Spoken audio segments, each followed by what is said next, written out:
Hi, I'm Marc Lynch, Director of the Project on Middle East Political Science and the Institute for Middle East Studies at George Washington University. Welcome back to the POMEPS Conversations, our series of chats with leading scholars in the field. With me today is Raphaël Lefèvre, a doctoral candidate at the University of Cambridge and a visiting fellow at the Carnegie Endowment, and the author of a truly outstanding book, Ashes of Hama, one of the first real histories of the Syrian Muslim Brotherhood. Welcome. Thank you very much, Mark. So I thought it would be interesting to talk about the Syrian Muslim Brotherhood. And can you say a little bit about the role that they've played in the Syrian uprising and in the war that's unfolded? How have they fit into this picture of Syrian opposition? So the Muslim Brotherhood in Syria, just like in Tunisia and other countries, has been in exile for a long time. So it wasn't back in Syria at the time of the uprising. It had to work very hard to gain a measure of influence on the Syrian uprisings.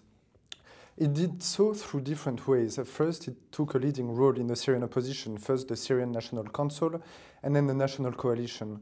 It tried to do some work on the ground inside Syria in rebel-held areas, doing some humanitarian work.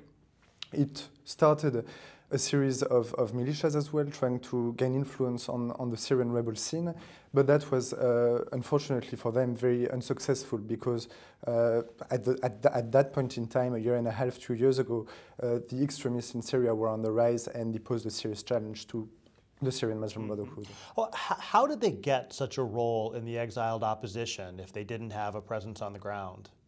I mean, the Syrian exile opposition is an exile opposition, so it's made up of mainly a lot of people who have been outside of Syria for the past 20 or 30 years, mainly since the repression of the 1980s between Hafez al-Assad, the father of Syrian President Bashar al-Assad, and the Islamist opposition at the time led by the Muslim Brotherhood. So it wasn't that hard for them 3-4 years ago because they were so influential in exile to take a leading role in the Syrian opposition. Now, your book shows the very deep roots of the Muslim Brotherhood before 1982, and actually your discussion of the period of the late 1970s into the early 1980s, it really shows that it wasn't just that but Hafez al-Assad went in and leveled Hama. There was a lot more to it than that. Where did the Syrian Muslim Brotherhood fit in Syrian politics in that period? If you go back to the late 1970s up to 1982. So the Syrian Muslim Brotherhood, like other Muslim Brotherhood branches in the region, has had a very tumultuous history. It's gone from being a secret political party to becoming involved in parliamentary politics in the 1950s, to becoming repressed after 1963 and the seizure of power by the Baath party, and thus going underground, radicalizing, and then it took a leading role in the Islamist uprisings of the early 1980s. Its main stronghold was in Hama, but it also was quite influential in Damascus and in Aleppo. This is in very stark contrast to the situation today in Syria, in which most of the rebels actually come from the countryside. Well, back in the late 1970s, the Muslim Brotherhood had its stronghold in the main cities of Syria, not in the countryside. And again, this struggle between countryside and city is one of the main features of Syrian politics, of Middle Eastern politics in general, and it's playing its role in the current uprisings. So when Hafez al-Assad went and he crushed the movement, then they are dispelled. Where do they go for the most part, the leaders and the ones who aren't killed? At first, most of them went to Jordan and to Iraq, then to Saudi Arabia, many of them, and increasingly to the West. That was the picture before the uprisings. But when the uprising started, most of these people regrouped in Istanbul, in Turkey, and some of them went back to Syria. So that's the picture as it stands today. Then the role they played in the uprising, you said they were active in the exile groups. What about in terms of media, information, the early propaganda efforts? Did they have a role in that as well? Absolutely, but more on an individual basis. The organization didn't push a sort of organized move in terms of trying to build up a media or, for instance, to give a concrete example, the Syrian Revolution Facebook page was started by a few Syrian Muslim brothers, but independently from the leadership. So the youth in particular was active on an individual basis without the blessing of the Syrian Muslim Brotherhood in all of these different fields. Now, where do the youth come from? If the movement's been in exile for 20 years, and it's highly repressed on the ground. What is the source of Syrian Muslim Brotherhood youth? So there are two kinds of youth. The first one are people who left Syria in the early 1980s when they were 15, 16, 17 years old.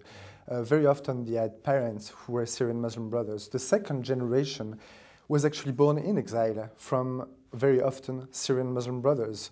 Both parents were active in the organization, and therefore, I mean, for the past 30 years in exile, they were active very often in Islamic groups in their host communities, for instance, campaigning in favor of Muslim rights in Europe. But when the uprising started, many of them became active again in the organization and went back to Syria. So in many ways, the uprising actually was almost a rebirth. Absolutely. For the movement. Absolutely. Now, how has the, you mentioned the radicalization of some of the youth and the rise of extremist groups. How has the Syrian Muslim Brotherhood reacted to the rise of ISIS and al-Nusra and all of these competing groups? At the organizational level, but also at the level of these youth that you're talking about? That's an interesting question, because the Muslim Brotherhood traditionally has always talked about the creation of a caliphate, the Ummah, the gathering of the Muslim communities throughout the world. This was always a talk about ideology, didn't have any concrete implication, but when the Islamic State became on the rise a few years ago, when it declared the caliphate last June, it posed a serious ideological challenge to the Muslim Brotherhood, which was at the leadership level quite moderate, talking about democracy, talking about a Syrian state being nationalist. But at the roots, in terms of the education of the people on the ground, there was a serious gap that widened when the caliphate was declared, because the Islamic State has been fairly successful in terms of providing a certain kind of governance in rebel-held areas. Nusra has been doing that as well. We've talked a little bit less about that, but it's always been on the rise in the past 3 years. So these groups have posed a serious ideological challenge to the Syrian Muslim Brotherhood, as some of the youth is starting to leave the Brotherhood for more extremist organizations. You see a lot of that, of people leaving. There is a trend. There is a trend. Whether this is becoming a majority trend or whether this is still a minority, I think is a matter of time, but there is a trend. But there is also another challenge, which is more organizational, as you suggested. The Syrian Muslim Brotherhood is still controlled by a handful of people who have been active in the leadership since the 1980s. These are people who are 75, 80, 85 years old and are giving orders to 18, 20, 25 years old people. Some of these people have become very frustrated by this situation and thus are leaving the group for more active, dynamic Islamist groups. Some of them are extremist. Now, I know it's not your focus, but how would you characterize the relationship between the Syrian Muslim Brotherhood and other Muslim Brotherhood organizations, whether in Egypt or elsewhere? Are they well connected, or are they really just doing their own? That's an interesting question, because for a long time, Bashar al-Assad in Syria was a fairly consensual figure in the Middle East, because he was supporting the so-called Islamic resistance agenda against Israel. So that meant that a lot of Muslim Brotherhood branches in the region actually supported the Syrian regime because of its fight against Israel. That put the Syrian Muslim Brotherhood on the margins of the regional Muslim Brotherhood network. Ever since the uprisings, of course, the situation changed, but it's still struggling to make use of these networks of Muslim Brotherhood branches. It's not seen really as a credible force by other Brotherhood branches, because it's been in exile for the past 30 years and because most of its work is actually prevented from within by serious infighting between factions. Great. So you for the last few years, you've actually been working on a different project. You've been living in Tripoli. You've been doing research for your dissertation. Tell me a little bit about what you're seeing there on the ground. So I was based in Tripoli, Lebanon, not Tripoli, Libya, of course. Because the situation is very different there. The situation was also difficult in Tripoli, Lebanon, but it was very interesting for a range of reasons. I started living there about a year and a half ago.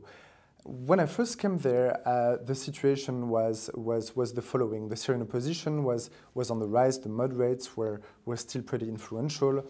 But the situation changed both in Syria and in Lebanon, with Hezbollah becoming more and more influential in the politics, in the security realm in Lebanon, but also in Syria. This radicalized a number of young Sunnis, and I've been witnessing this Sunni radicalization very prominently in the past year. What do you see? Like, what are the things that tell you that radicalization is going on? Well, the Islamic State is on the rise. The Nusra Front is active. People are leaving moderate Sunni political parties such as the Future Movement or the Lebanese Muslim Brotherhood as well. They're leaving these parties and joining more and more extremist organizations because of their political frustration, because of the situation in Syria. Some of them have gone and fought with the Islamic State and Nusra in Syria. Some of them have returned and want to stage attacks in Lebanon. But I think there has also been a theme that many people haven't fully grasped with, which is the socio-economic marginalization of Sunni communities in the Levant. These are areas, Sunni areas such as Tripoli, which have been struggling in terms of the economy, very much struggling with the Syrian refugee inflow, of course, but also traditionally these have been marginalized provinces. And March 14th, the Future Movement, groups like that, you don't think are doing a good job of representing or advocating for these communities? I think the ideals of the March 14 coalition, which are, for instance, the rejection of the Syrian regime, are still very popular. But what we are seeing is a rapprochement between some of these parties that belong to the March 14, the Future Movement, the Kataeb, others, and the Syrian regime, Hezbollah, March 8. There is right now a coalition government between the two forces, and this is not very popular with the strongholds of the March 14 movement. So you think you see things getting more and more polarized? Absolutely. I mean, some statistics are telling the Lebanese domestic political and sectarian scene are becoming more and more polarized. 80% of the Shiites in Lebanon support Hezbollah's intervention in Syria, whereas only 6% of the Sunnis support this intervention. So Hezbollah and its role both in Lebanon and in Syria has really polarized Lebanese politics, but also Lebanese society. All right, well, I'd like to thank you for joining us. Raphaël Lefèvre, author of Ashes of Hama and a visiting fellow at the Carnegie Endowment. Thanks for joining us. Thank you very much, Marc.